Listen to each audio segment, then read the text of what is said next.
Énorme clash entre Jordan Bardella et Kylian Mbappé, les gars, c'est un régal. Et j'ai un petit message pour Jordan Bardella au passage qui va venir juste derrière. Donc Mbappé a dit: je sais quelles conséquences cela peut avoir pour mon pays, hein. Donc ça, c'est la sortie de Kylian Mbappé qui estime que le Rassemblement national à la tête de la France en 2027 serait un danger.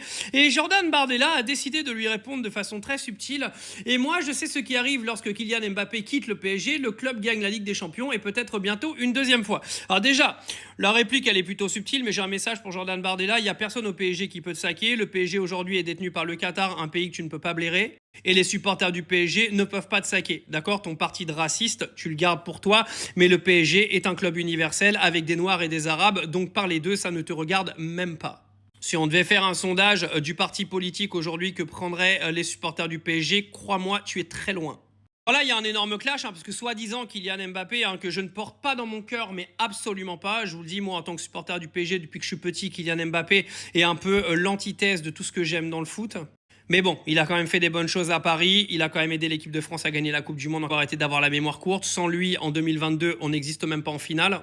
Donc un peu de respect quand même pour le joueur qu'il est, même si j'apprécie absolument pas le mal qu'il fait dans les collectifs dans lesquels il joue.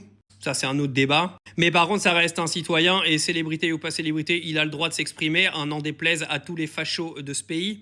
Apparemment, tous les médias lui tombent dessus, hein, tout simplement parce que il est métis, d'accord? Il est né de la mixité, il est né de l'immigration, il est né d'un quartier qui dérange énormément de gens dans ce pays. Croyez-moi que si ça avait été un blanc, hein, comme Olivier Giroud qui aurait fait ce genre de déclaration, CNews ne serait pas sorti de sa boîte, ni BFM TV au passage.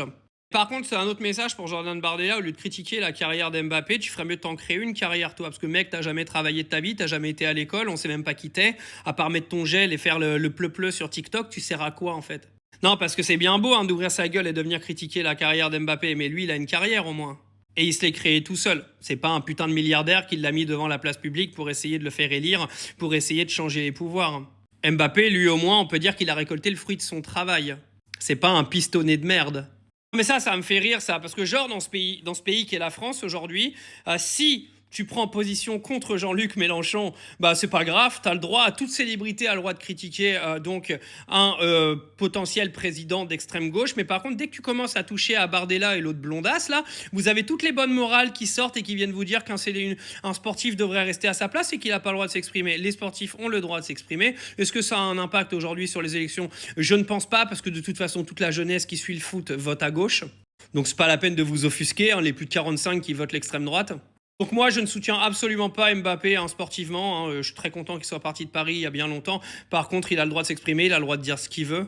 Et les électeurs d'extrême droite, vous avez le droit d'aller vous faire mettre si ça vous déplaît, en fait, clairement. Puis comme vous allez perdre des élections en 2027, on rira tous ensemble l'année prochaine au mois de mai.